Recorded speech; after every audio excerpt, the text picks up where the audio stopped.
So we are recording. So for those of you who don't know me, I'm Peter Robinson. I'm the Chief Executive of the AIPP. You're very welcome here today.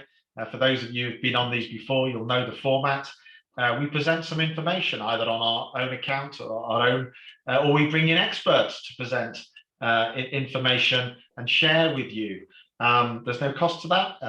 It's all included in your annual membership dues, as it were. And we invite people in that have got some expertise. I've known Johnny now going back probably a couple of years or so. He's recently moved to a company called CoinDirect, ably supported by Olivia, who's also on the call. And the whole issue of cryptocurrency is one that I think we've probably all been aware of, but maybe have been a little bit cynical about even, I'm going to call it. There seem to be vast amounts of money to be made and lost with cryptocurrency, but we're not really here to judge crypto per se. What we want to understand is, how can cryptocurrency benefit your businesses? How can it be a channel of capital? How can that money flow from another country, particularly perhaps where money is hard to originate out of that currency, the Far East, for example, China? How can we get that money out of a client's bank account or a crypto wallet, and how can we get it to you to enable a property purchase? And that's really what it's all about today. We'll try and demystify some of the aspects of crypto. I say we, that's the royal we. That's Johnny's job. All the tough questions to Johnny, please, because he's the guy in the hot seat. Do feel free to jump in with any questions as we go. Just presenting a load of PowerPoint slides avoids the joy that we can have in sharing thoughts and ideas. So you're welcome to stay on mute. You're welcome to stay with your camera off. But do interact. Do ask questions. Pop them in the chat box if you're more comfortable doing that, and I'll read them out.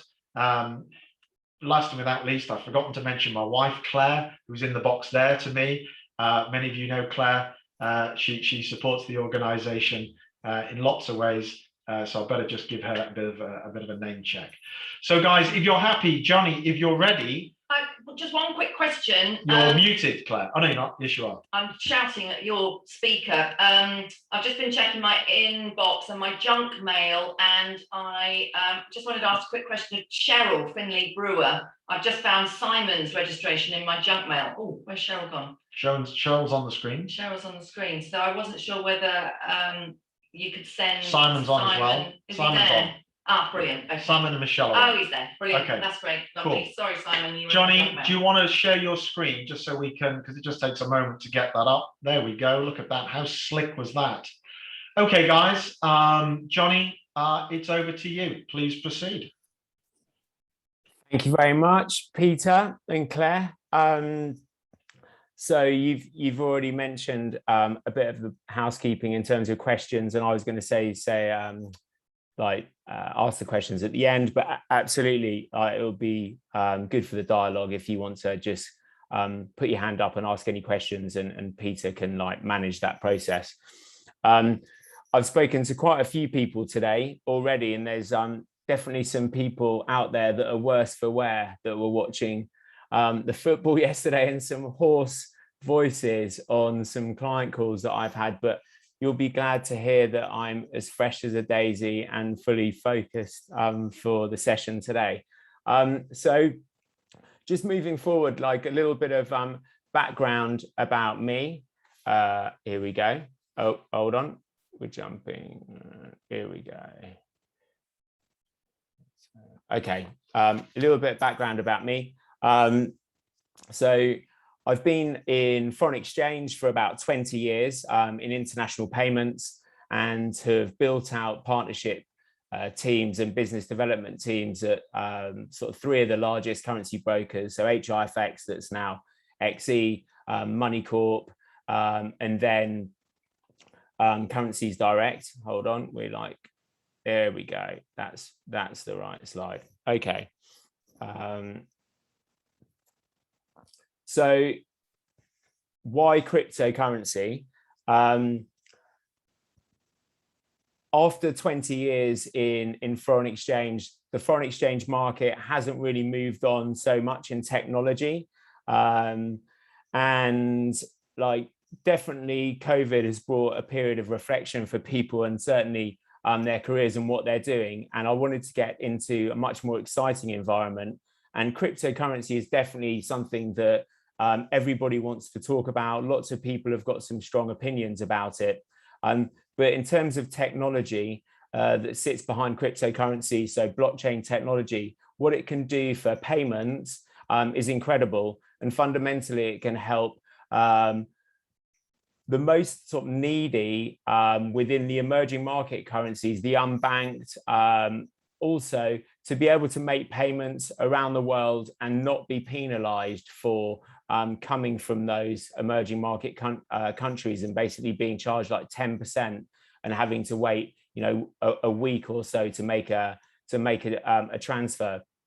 I think, you know, the whole thing about embracing change is key with all of this.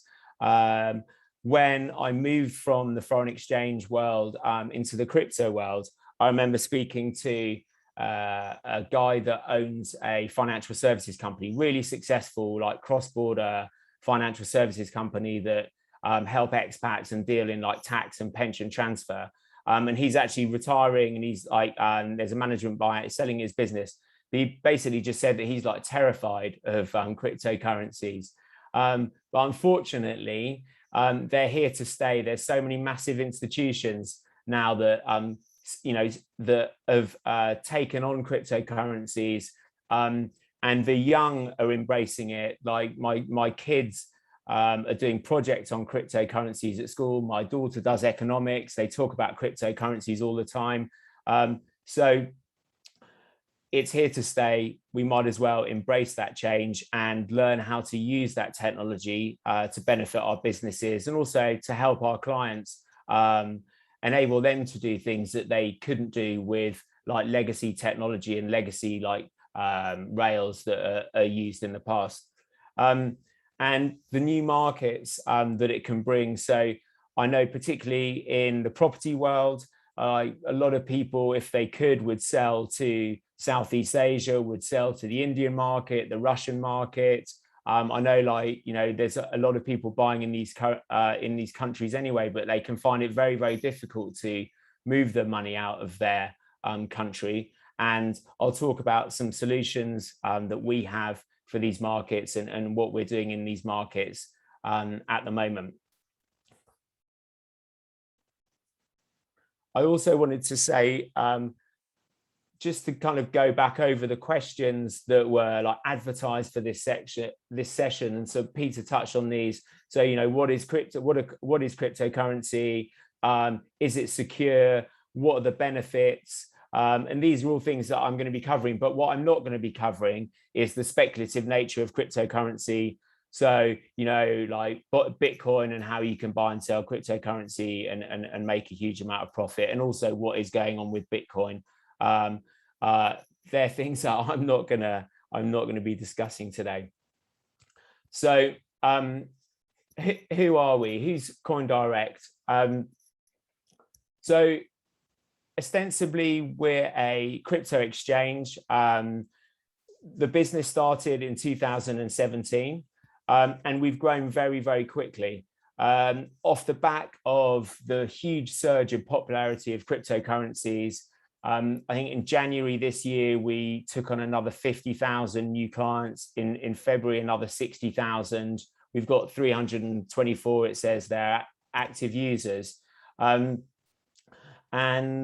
from a staffing perspective, I think at the end of last year, we had about 20 people, but now we've got 84. And by the end of the year, we'll have at least 100, if not more.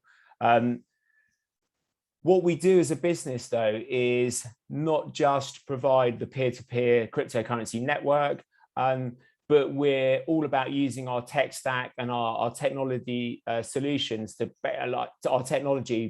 provide solutions to help businesses and individuals move funds overseas. So our core solutions here are like FX, CBFX, we call it, so cross-border foreign exchange settlement, crypto transactions, which is enabling people to sell cryptocurrencies and change it into fiat currency, and also crypto processing. So that enables businesses like, for example, a merchant, and I'll give some examples later, but where a customer, it gives the customer the choice whether they would want to pay in like fiat currency or whether they want to pay in cryptocurrency. And there's various benefits for businesses in terms of taking this money in this way. Johnny, so jump in. Fiat is euros or dollars or pounds. It's the tangible currency we understand, yeah? Yeah, absolutely. And I was just like, that was going to be my next point, because in 20 years of like foreign exchange and dealing with international payments,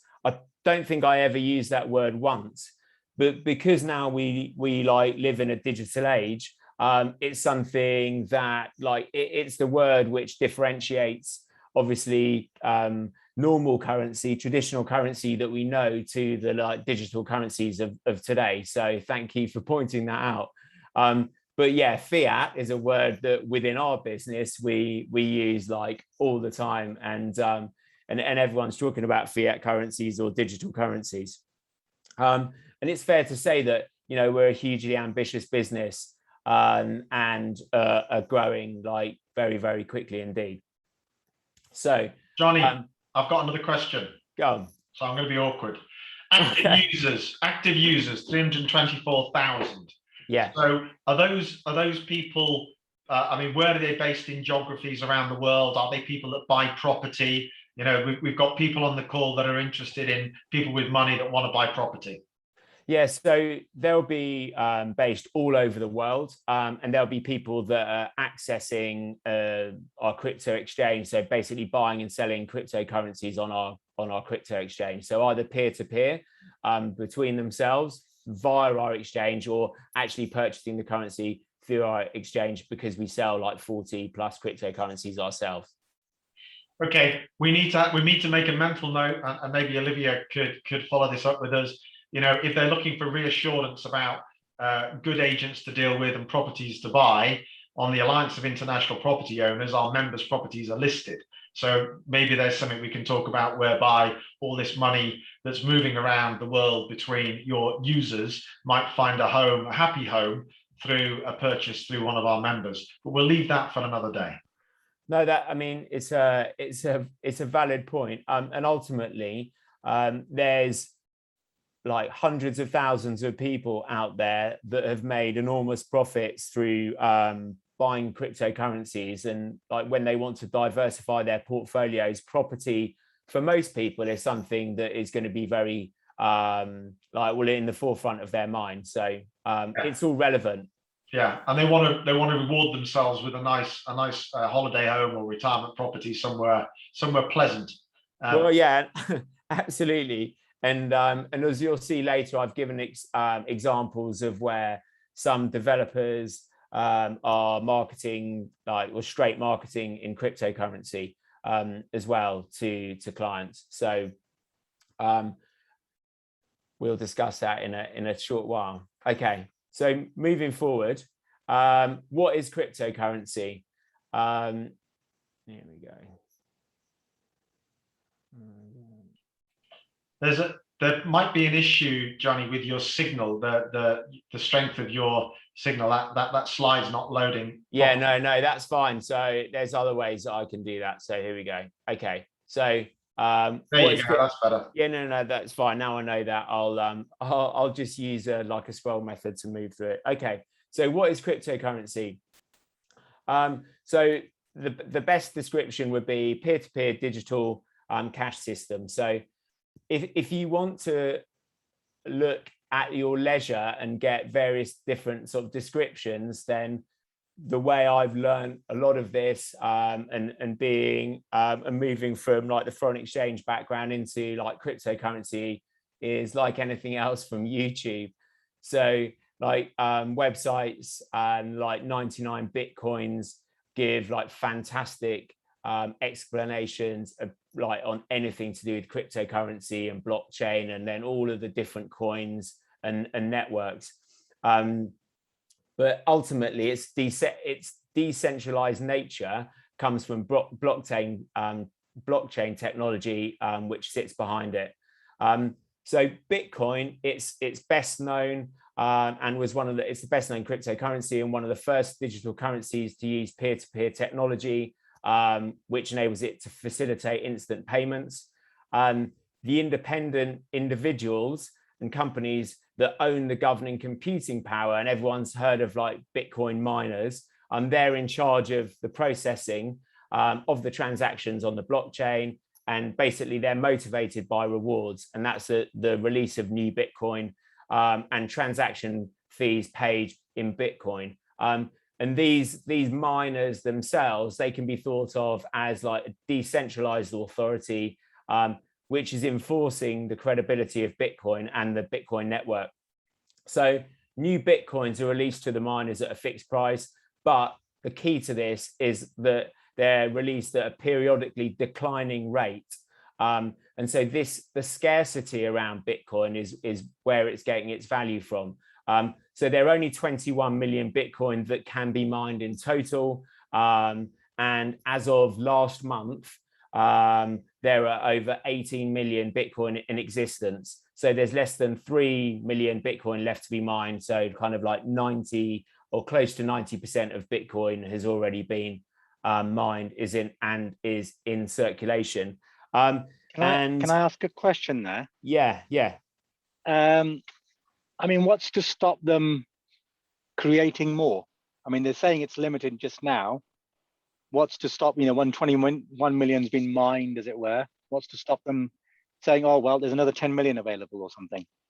Yeah, there is. I mean, I've read quite a lot about this, and there is a bit of a caveat around that, but I can't really tell you any more other than the fact that at the moment there's 21 million, and the whole scarcity value of Bitcoin is where people relate the store of value nature of it to gold, because and there's a book that I've got here which is called The Bitcoin Standard, which is very, very in-depth look at how currencies have started and how they have become valued, and started with shells and rocks, and they're moving up into gold, and it's the scarcity level, the amount of effort involved in generating gold and similar, like diamonds were prior to gold a standard whereby which value was associated with, that basically gives it its value. And that's why within that book in particular, what they focus on is the high value nature of Bitcoin, although there are some negatives that they point out, but just in terms of the relationship of Bitcoin to normal cash, where governments can manipulate the supply of cash, and you have huge swings in interest rates, inflation, and massive issues to do with that. That's the kind of key behind Bitcoin, and why there's a massive army of people with a burning desire to have a decentralized currency that has a strong value, that isn't able to be exploited by governments around the world. And with the technology that we have in this day and age, that's something that a government really doesn't have the ability to kind of quash these sorts of things anymore. So it's just going to be a grey market. But it's a valid question about the kind of legitimacy about the number of Bitcoin in circulation. I can do some research and probably get some more information on that. Johnny, just to leap in, it's a very fair question, Shiraz, but I don't think we're on the call today. We're able to sort of question the efficacy of Bitcoin or digital currencies per se. It's a very big subject. What we're really interested in today is how crypto can be harnessed potentially by you all on this call to facilitate client transactions, which can be turned into real euros, dollars, pounds in order to facilitate a property purchase. And Johnny's company is a facilitator of that. So, Johnny, just conscious of time actually as well. Sorry, can I move you on? Yeah, no, absolutely. So this is simple. Altcoins are basically any other coins other than Bitcoin.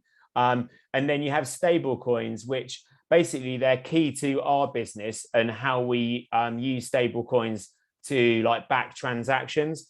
But ultimately, they're cryptocurrencies that don't have the volatility associated with other coins, and they can be used for other purposes. So you can get they're asset backed often, but not always. But you can get cryptocurrency coins that are commodity backed, crypto backed, non-collateralized. So basically, non-collateralized coins have algorithms behind them which enable them to keep their value stable. But then you also have fiat currency backed coins. And that's what I'll talk about later. So we conduct a lot of transactions using USDT.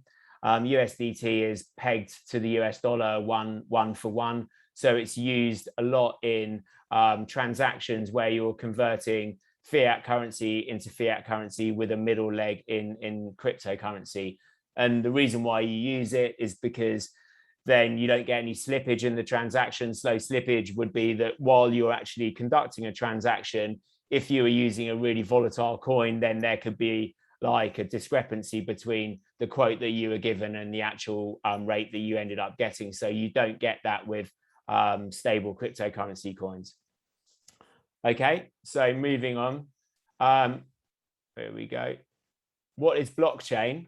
So blockchain, very simply, is the network that sits behind cryptocurrencies.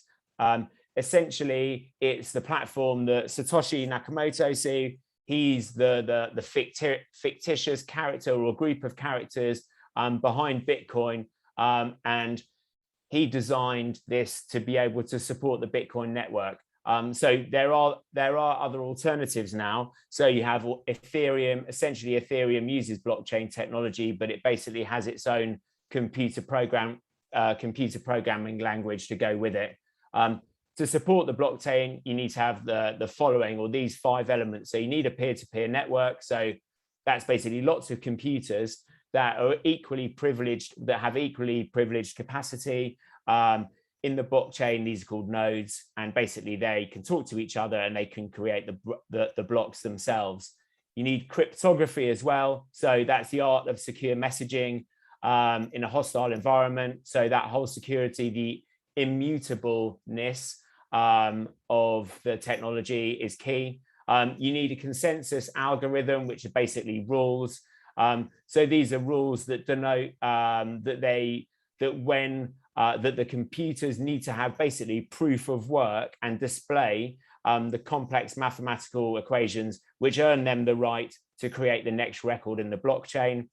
So that's how the blockchain grows.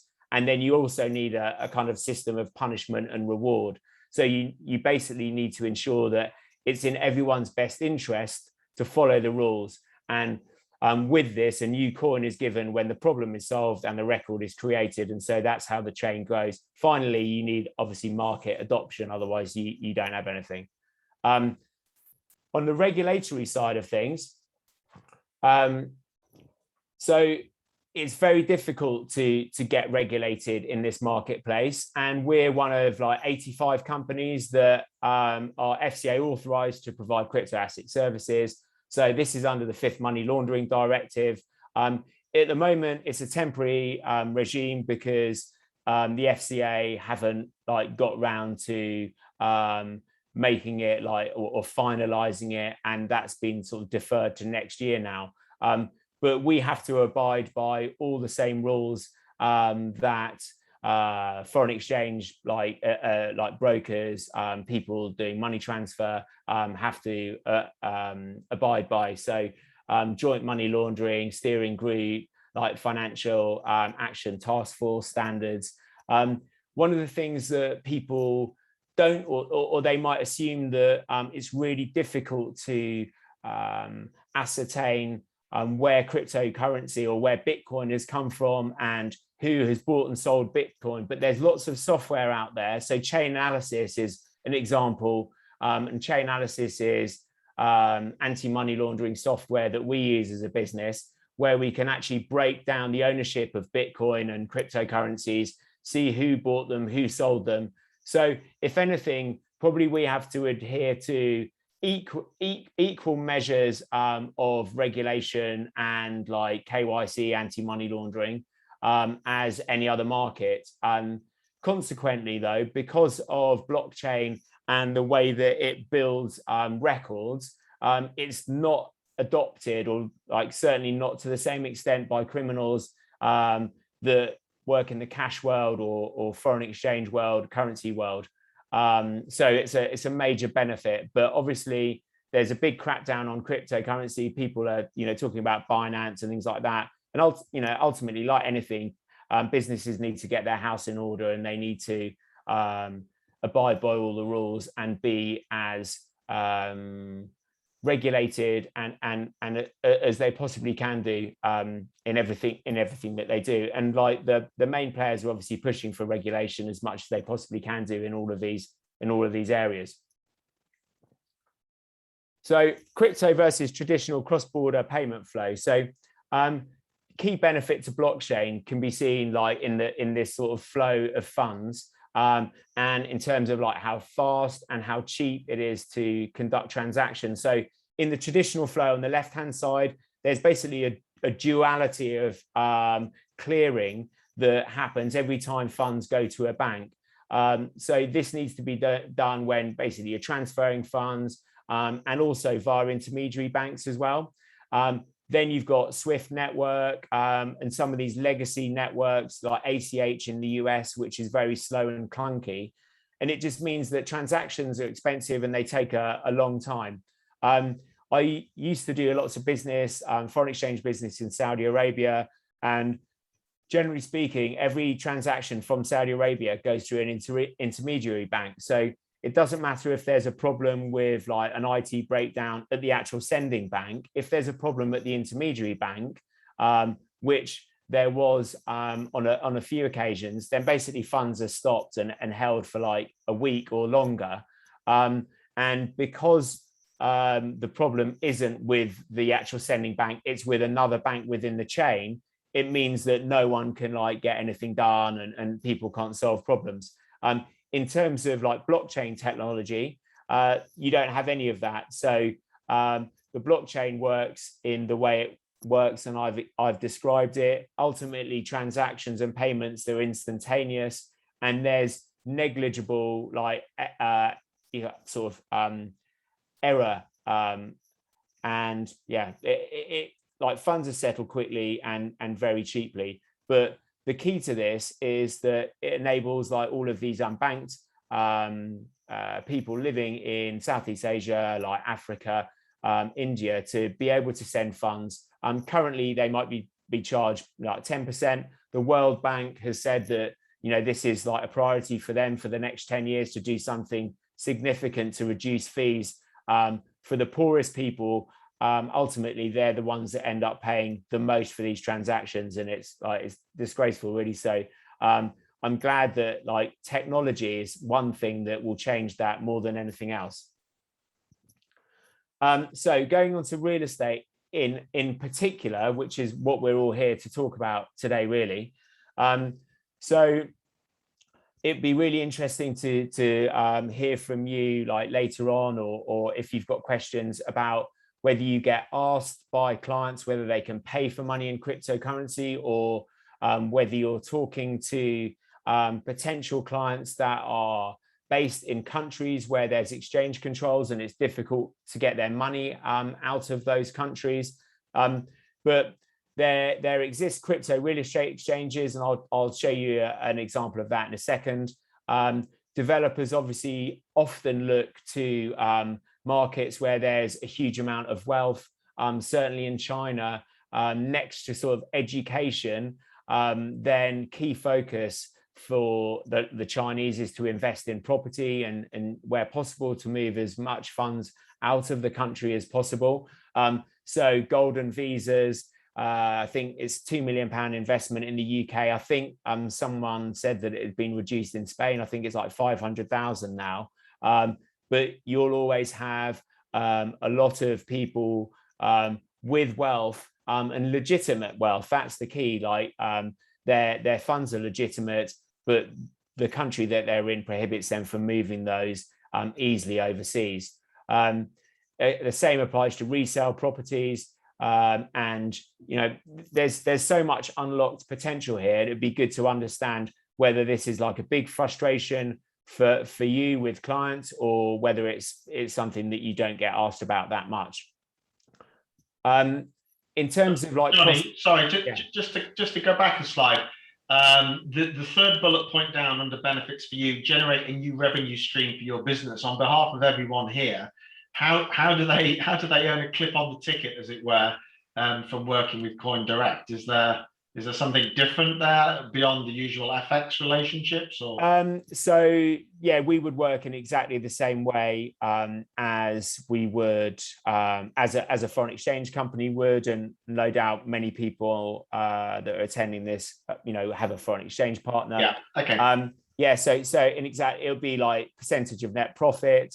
I guess the only thing would be that like margins can be like wildly different in these like emerging market sectors, because people are often being charged, let's say, 3.5%, like 4% or more to get their funds out by other methods. And moving money with cryptocurrency and can be very cost effective. So our costs can be reduced. And just talking about particular markets, so like the Cypriot property market, lots of people from Lebanon are looking to get funds out. So wherever we have a business case, we will look to try and find a solution for these various different markets. And like the sad thing is that in Lebanon, people will happily pay like 50% of their money away to actually move funds or more.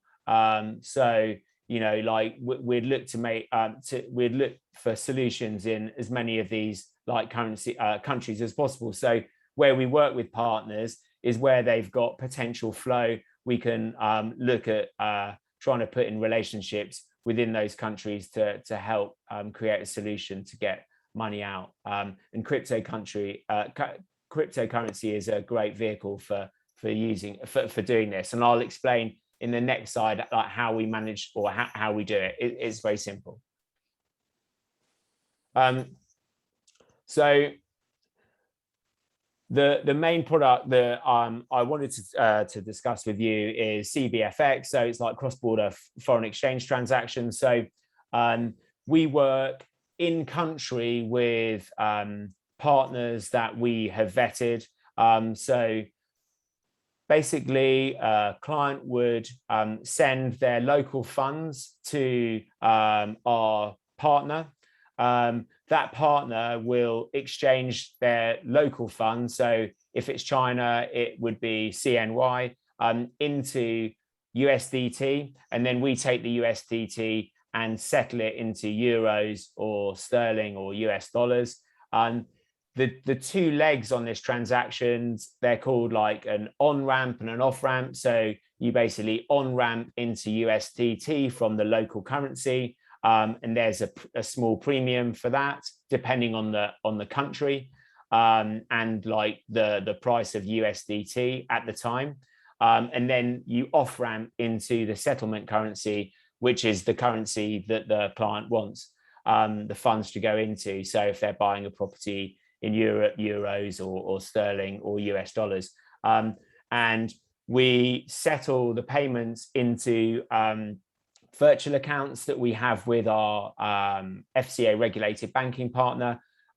So basically the funds, when we send them on, come from an account in the client's name. Generally, this is the preferred method for a client. And funds are normally going to a solicitor, and they could be going to like an investment fund, but most of the time we're sending funds to law firms for property transactions and investments.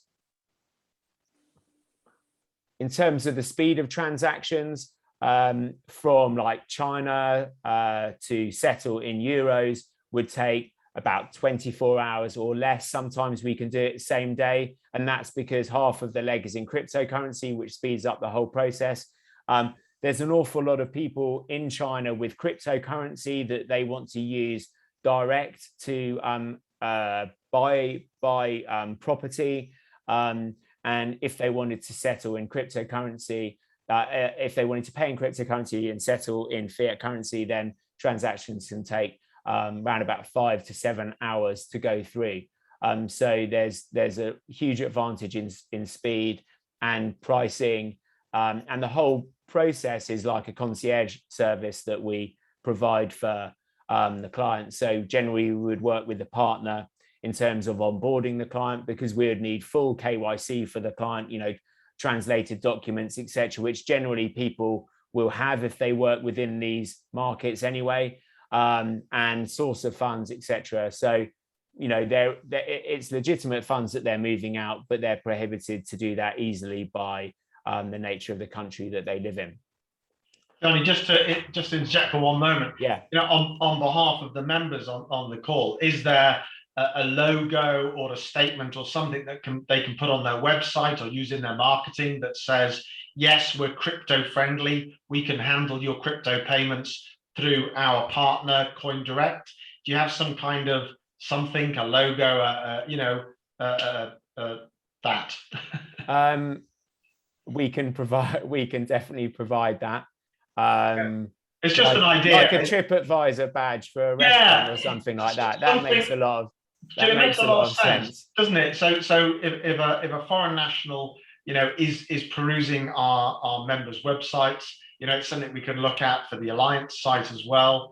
The Alliance of International Property Owners, where I think we've got about 13,000 or so properties listed. We can say, hi, if you're perusing this site and want to buy a property, yes, we're crypto friendly. We can handle that, or our members can handle that transaction where indicated. And then obviously, if they're coming direct to the members' websites and they're looking at property, they might stay on the page or interact because, yes, they do handle crypto. So it's a marketing thing, maybe, but unless people understand that they can use it and it becomes, every day, then it becomes esoteric and it becomes a curio, and people don't really understand that yes, you can buy property with that. But anyway, I think point made. Again, I've interrupted you. I'm making it longer. No, that's fine. So crack on. Yeah. So and just so the currencies that we support are on the right hand side, and we add more currencies like on a monthly basis. So you've got like China, you've got China, Thailand, Vietnam, Indonesia, Malaysia, India, Nigeria, Brazil, Philippines. We also have like Kenya, Kenyan shillings, and South Korea as well. So here's an example of a developer, a Portuguese developer that's joined forces with a crypto exchange to sell their properties like directly in cryptocurrency. So within this process, obviously you would need a lawyer, you would need accountants, and everyone, and like a bank involved as well, that to facilitate this type of arrangement. But in terms of like technology, that's something that we can create ourselves, and definitely in the future, that's something that I'd look to create. And this is just like a snip of the website, but you've got live pricing going up and down in the various different currencies, cryptocurrencies that they're offering payment that is acceptable to be taken in. For some reason in particular, I've got some data on countries that are big holders of cryptocurrency. Portugal is a massive holder of crypto per head. So like I've seen other property companies in Portugal as well that look to sort of sell property or advertise that they can like take property sales in cryptocurrency as well. So and in essence, this combines another service that we provide, which is crypto processing. So when someone is looking to pay for something, we provide a RESTful API, which will basically give an alternative pricing in all the different cryptocurrencies. this is a good example again of its crypto processing. So this week we announced a partnership with Pavilions Hotels. So really very luxury brand of hotels and resorts around the world, quite a lot in Asia though as well. And we can accept payment in up to 40 cryptocurrencies. And the benefits for these type of merchants or businesses accepting cryptocurrencies. So, there's no chargebacks, there's no fees, they get fast payments. So all of the problems that you would get accepting cash, you don't get with cryptocurrency. So again, this sort of thing is a massive PR advantage for people at the moment, because this is the first chain of hotels and resorts that have announced that they're doing this. Is obviously will become mainstay in the future, but at the moment people can get a bit of a PR hit on it because not that many people are doing it. And then sort of finally, just to sum up, there's a growing number of people that really the only currency that they wish to support is a digital currency. People there's an army of people out there that really only believe that digital currencies are the only currencies, and this is changed rapidly over the last sort of 3 to 5 years, but obviously kind of started off 13 years ago with the advent of Bitcoin, and wherever possible they will spend digital currencies. So this will be, there's you hear, and it's been in the news, cab firms accepting digital currencies, and lots of different businesses, and they'll use digital currencies over and above any other normal fiat currency wherever possible. In terms of diversifying portfolios, again, I mentioned earlier, there's a huge amount of people with wealth that is derived from cryptocurrencies, and we're only going to see more of this in the future. And again, I think an obvious channel for them to diversify these portfolios is certainly in property, and it's why a lot of the transactions that we do with clients from emerging markets are property based, visa based as well. So golden visas and investments, investment funds and things like that. But it's in terms of going back to the original slide at the beginning about embracing change, it's just a change that is going to overwhelmingly change the way we sort of do everything in the future. So unfortunately it's here to stay, depending on how you look at it. Yeah, indeed, Johnny. Thank you for the presentation, and just so you can draw breath and have a glass of water or whatever. It is a curio, isn't it, crypto? I mean, we hear things in the news whereby people that have bought 5 of them last year or even last week have turned a relatively small amount of money into a ridiculously huge amount of money, and it can go down as well as up. So I, as a consumer, have been concerned about the volatility, because it's not an asset-backed store of wealth, as it were. But if you do have clients, or you want to entice new clients to get involved, we can't ignore cryptocurrency. It's a bit like saying, I've got the Encyclopedia Britannica in my house. I've got all the volumes and I can read the world's information whenever I want.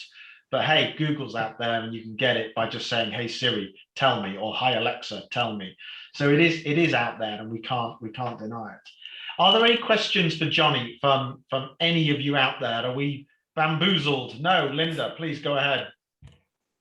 Well, first of all, thank you to Peter and Claire for organising it, and thank you very much for the presentation. It's something I knew absolutely nothing about, to be honest. I'm not sure how much more I do know about it now. However, nothing to do with you, more to do with me.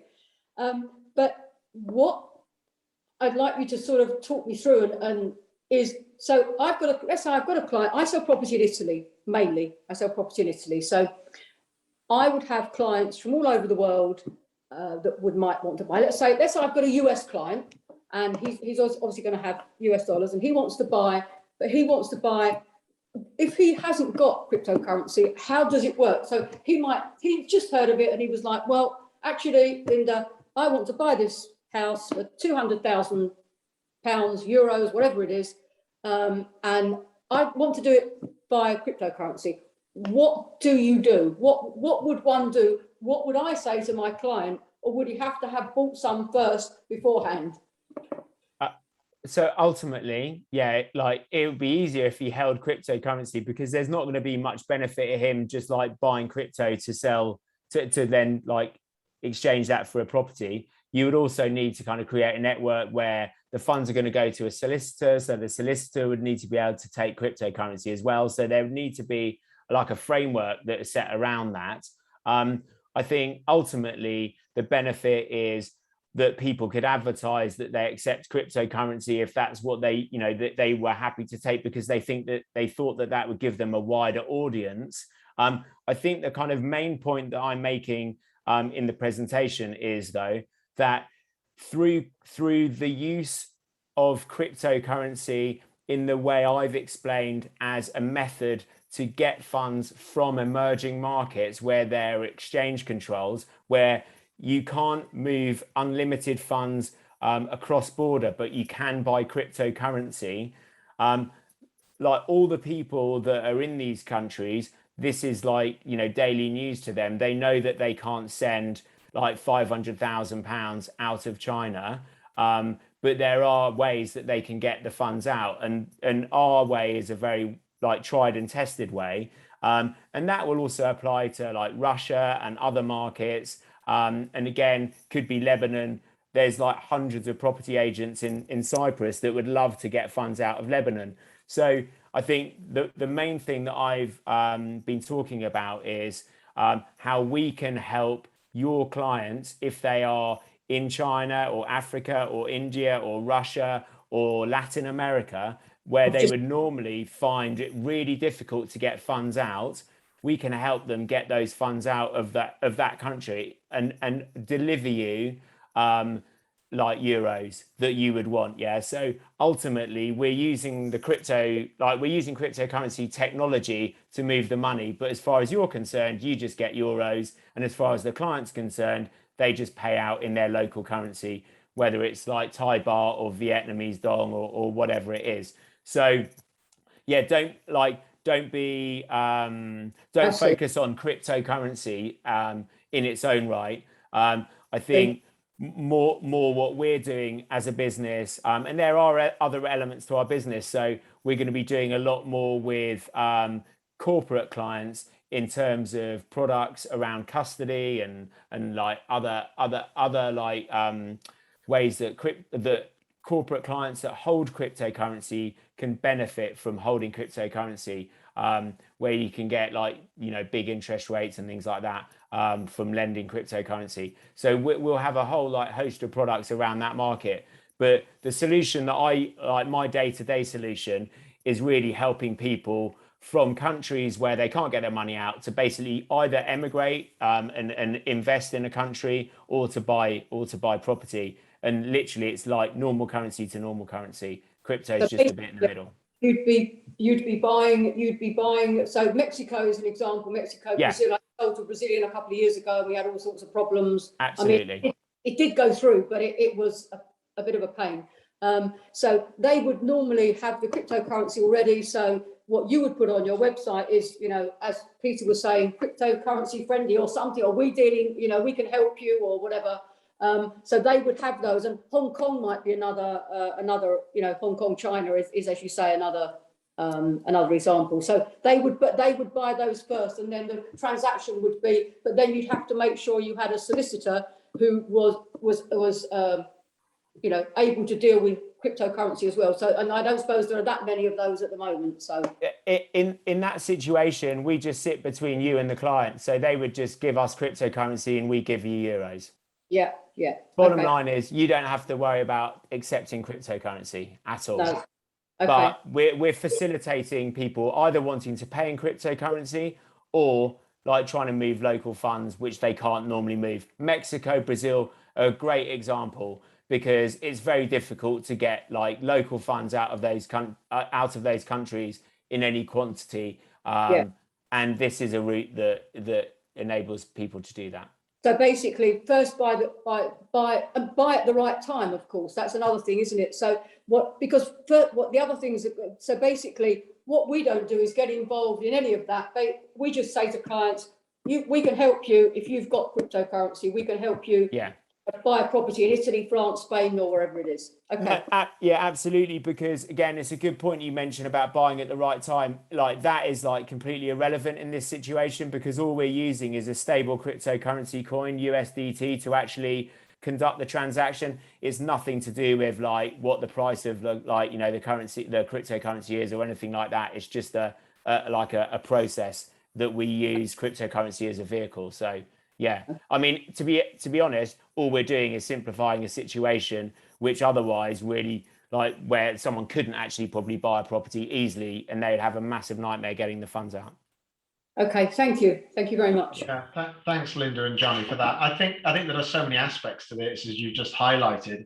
My analogy, just thinking here now on the spot, is that advertisers for all sorts of products are now targeting, your payday promise or treat yourself on payday, and they know that a lot of people get paid on the 23rd of the month or whatever it is, and they actually launch advertisements before that day and on the day saying, hey, we know you've got paid, go treat yourself, buy our product.